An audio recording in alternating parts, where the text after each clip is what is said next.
Fala galera do YouTube, tudo bem com vocês? Sejam muito bem-vindos a este canal maravilhoso, o Torcedor Inteligente Futebol Clube, mais conhecido como a sigla TIFC, beleza galera?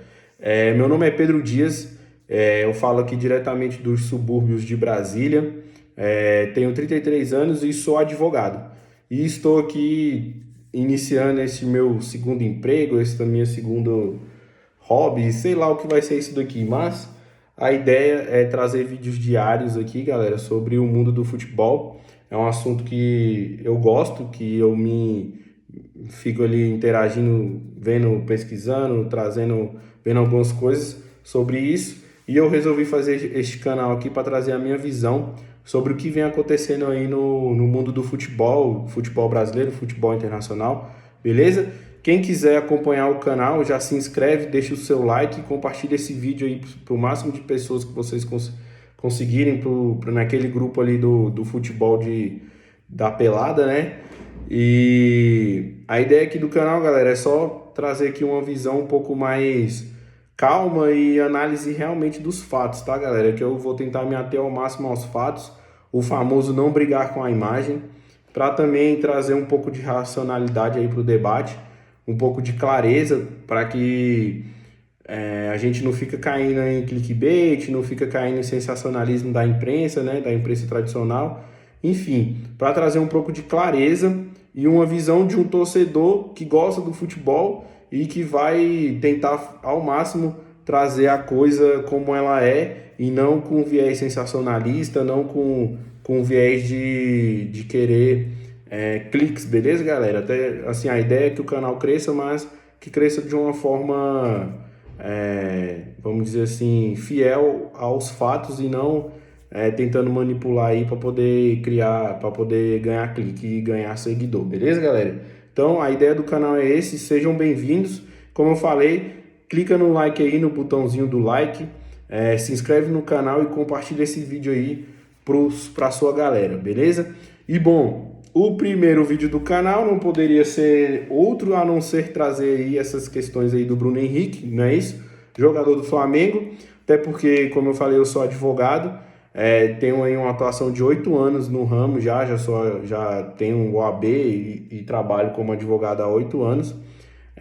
Não, minha especialidade não é a área criminal, mas como lá no início eu trabalhei de tudo que aparecia eu pegava, e a gente, como advogado, como operador do direito, a gente tem uma visão mais clara e mais, vamos dizer, interpretativa da lei, do que realmente pode acontecer. A gente sabe o que acontece aí nos tribunais, né? E especificamente o caso do Bruno Henrique vai ser julgado aqui pelo Tribunal do Distrito Federal, né? Então, como eu atuo no Distrito Federal, eu sei mais ou menos como a parte criminal, as coisas aqui andam, né? A gente tem uma noção um pouco de tudo do que rola aqui. Beleza, galera? Então vamos lá. O Bruno Henrique teria aí facilitado aí, repassado uma informação privilegiada para o irmão, e diante dessa informação, o irmão fez algumas apostas aí nas bets, utilizando contas dele, conta da esposa, conta, parece que de uma prima, o Metrópolis parece que tinha trago que havia também o envolvimento de uma prima. O Fantástico ontem falou que o pai do Bruno Henrique, a mãe e amigos, né, desse irmão estariam também envolvidos, que são mais de 10 pessoas aí envolvidas nessa suposta fraude aí das bets. Tanto que a Polícia Federal ali teria dividido em dois grupos, né? O núcleo familiar do Bruno Henrique, que seria o irmão, a cunhada, o pai, a mãe e essa prima, e o núcleo ali dos amigos que estão chamando de apostadores, que seria o núcleo que é os amigos do irmão dele, beleza? Assim, galera, que eu não vou fazer juízo de valor e também eu só vou trazer para vocês o que pode acontecer com o Bruno Henrique, tá? E logicamente essa vai um pouco respingar nas outras pessoas, mas o que vocês têm que entender, galera, é que na esfera criminal, a conduta ali, né, a conduta supostamente criminosa, ela precisa ser individualizada, tá? O Bruno Henrique, a função dele nisso tudo foi que ele passou uma informação privilegiada, um combinado dele com a comissão técnica do Flamengo na época, né, que esse jogo Aconteceu há 2 anos atrás, né, quando o Santos ainda estava... O Santos no ano passado jogou a Série B e o jogo foi no jogo da Série A em 2023, né, em abril de 2023. Se eu não me engano, no dia 29, o jogo ocorreu aqui em Brasília, por isso que a investigação e o julgamento vai se dar aqui em Brasília, porque foi o local do fato, né? O jogo aconteceu aqui, então, ao que tudo indica, vai ser julgado aqui mesmo, né? Mas aí vamos lá. A atuação do Bruno Henrique nisso tudo foi o repasse ali da informação privilegiada, correto? O Bruno Henrique ele não obteve vantagem financeira, ou seja, ele passou a informação e não recebeu nada por isso. O irmão foi lá, repassou para o grupo dele e a galera fez as apostas, o irmão apostou também. Então, o Bruno Henrique, ele não obteve nenhum tipo de vantagem com esse repasse dessa informação, tá? Então, assim, a conduta do Bruno Henrique, ele precisa ser individualizada neste ponto, tá, galera? E, ao que tudo indica, pelo que está sendo divulgado, o Fantástico ontem trouxe mais elementos do que inicialmente foi divulgado aí pelo Metrópolis, depois foi repercutido pelo GE. O Fantástico trouxe que tudo se deu no dia do jogo do Santos. Ou seja, não houve uma reiteração dessa conduta aí supostamente criminosa para tentar fraudar as bets. Tudo ocorreu apenas naquele jogo do Santos, que foi quando o Bruno Henrique passou a informação para o irmão. Beleza? Então, na teoria e pelo que está sendo divulgado, a conduta criminosa ela se deu apenas uma vez. Beleza? Não houve reiteração da conduta criminosa. E o que isso nos leva, galera? Os artigos que o Bruno Henrique foi indiciado, que o indiciamento, né, é a conclusão do inquérito, né, do inquérito policial. É quando a polícia diz, depois de tudo que apurou, é quando a polícia diz quais os crimes as pessoas investigadas incorreram. Ou seja, no caso do Bruno Henrique, a polícia investigou e chegou à conclusão de que o Bruno Henrique supostamente teria cometido um crime prescrito lá, descrito, né, na Lei Geral do Esporte, o artigo 200, e no 171 do Código Penal, o 171 estelionato, né? Então, o Bruno Henrique e essas 10 pessoas teriam incorrido nessas duas condutas delituosas, nessas duas condutas criminosas, descritas aí nesses artigos que eu acabei de falar, beleza? E aí, isso teria ocorrido apenas uma vez, tá? Então, o que acontece? E aí, já respondendo aí a pergunta título da nossa capa aí do vídeo, o Bruno Henrique não vai ser preso, galera. E provavelmente essas pessoas aí que fizeram as apostas também não serão presas. Por quê?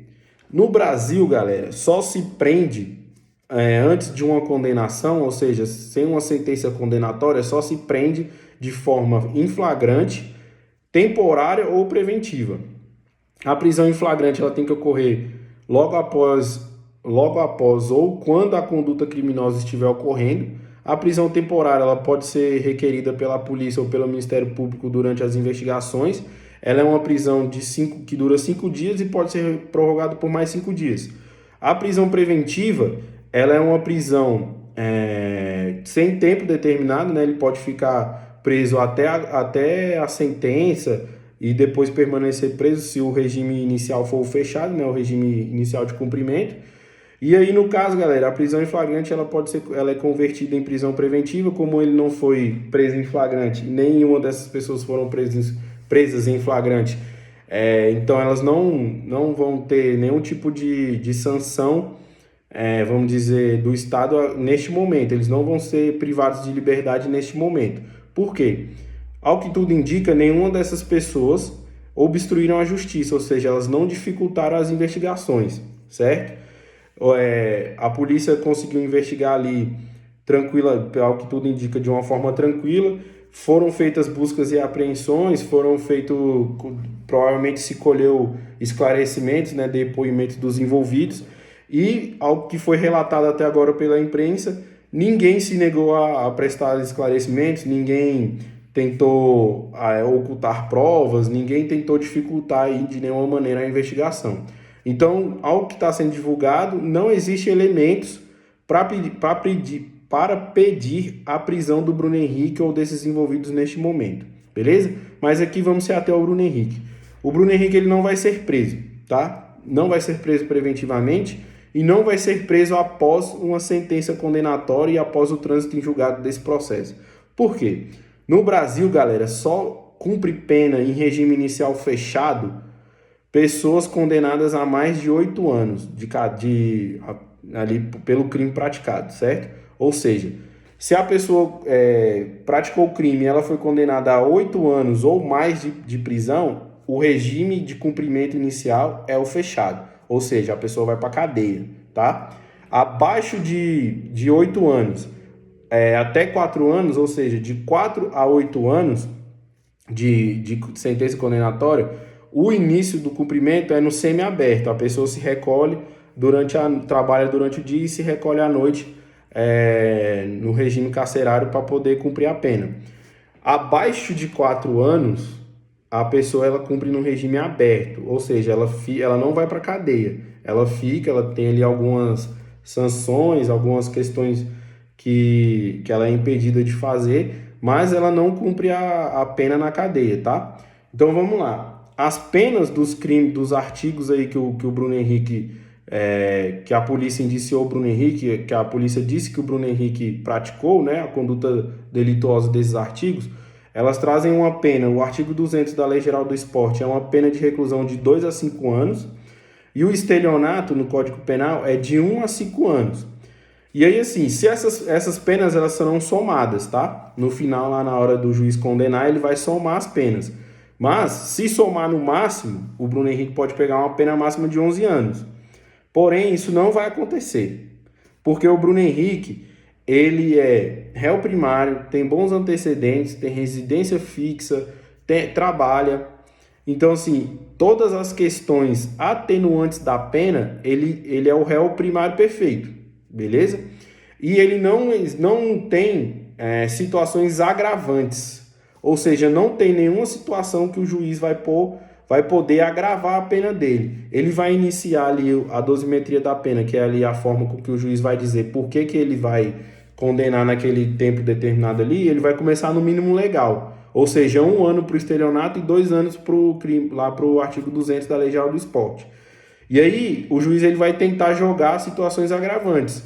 Mas, pelo menos ao que tudo indica aqui, não tem situações agravantes para colocar em cima do Bruno Henrique. Então o juiz ele vai manter essa pena aí no mínimo legal ou no máximo aí eu diria em 4 anos. Ele pode condenar em 2 no estelionato e 2 anos lá do artigo 200 da Lei Geral do Esporte.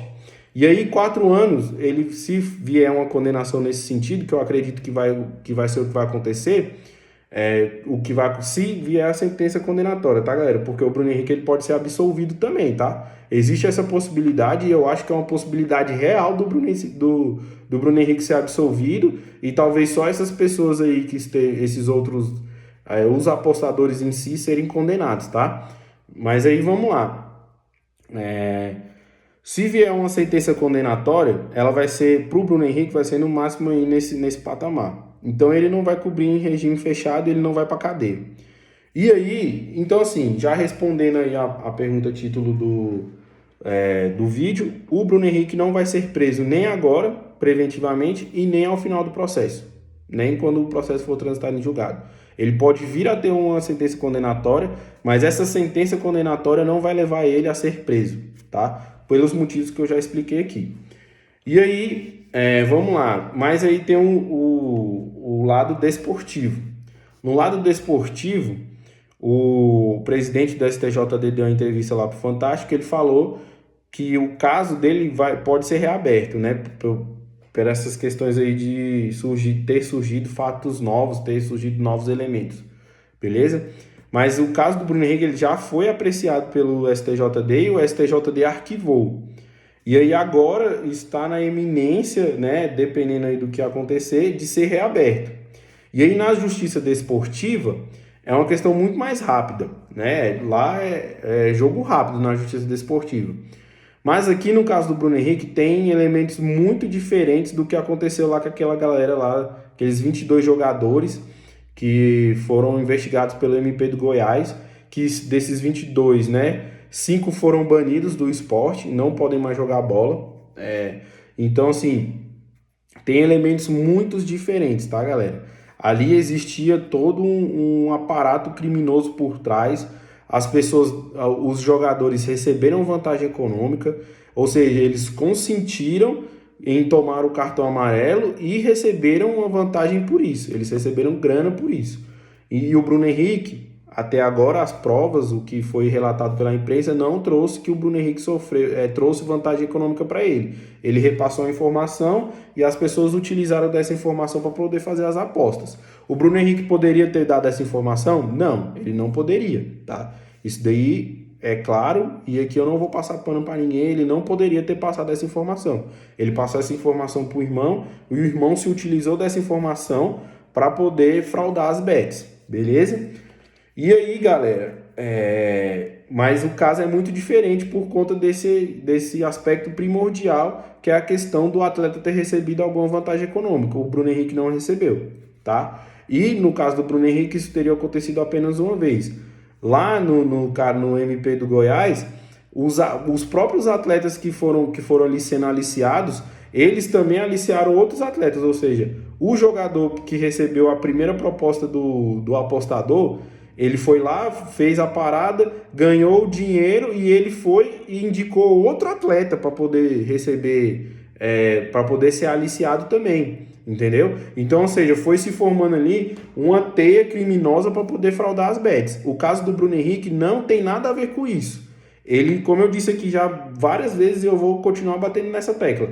O Bruno Henrique, ele passou uma informação para o irmão, certo? Que ele não poderia, beleza? Ele não poderia ter passado essa informação.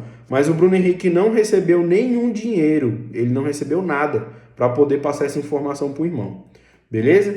Ponto final. E aí, no âmbito desportivo, se o caso for reaberto, o Bruno Henrique ele pode sofrer uma sanção preventiva, ser suspenso temporariamente de jogar futebol, e ele pode vir receber uma pena depois disso, depois de concluído o processo desportivo, ele pode receber uma pena final, que eu acredito também que não vai ser nem de banimento e nem tão longa como foi de alguns atletas os que não foram banidos, receberam uma pena de 365 dias sem poder jogar, 367 dias.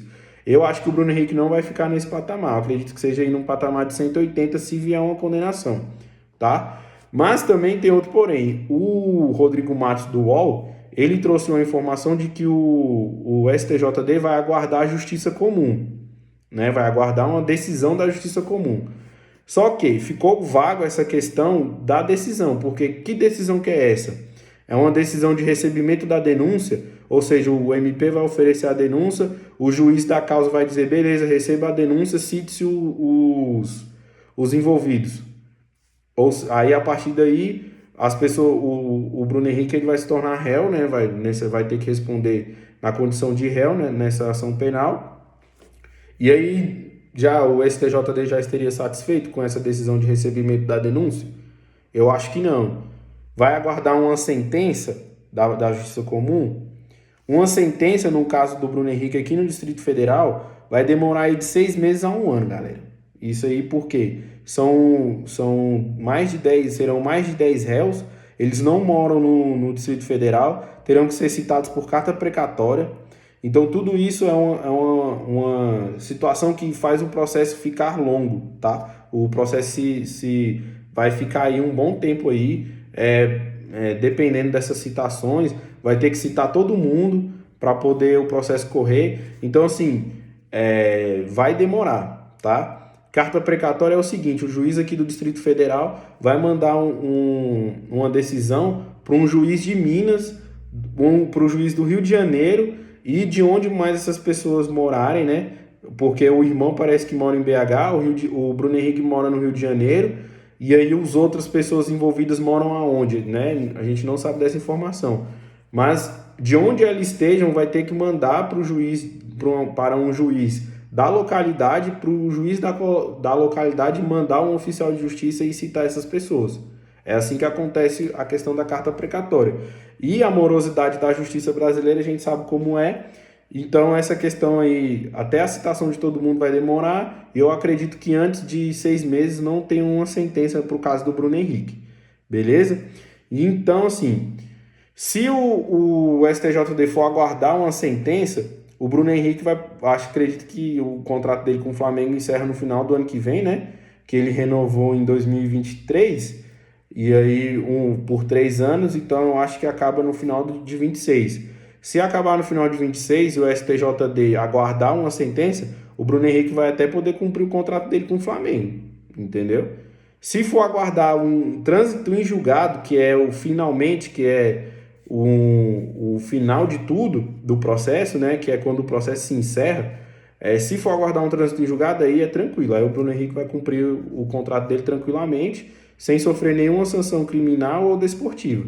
Então, assim, da informação do Rodrigo Matos, a gente não sabe que decisão é essa que o STJD vai aguardar da Justiça Comum.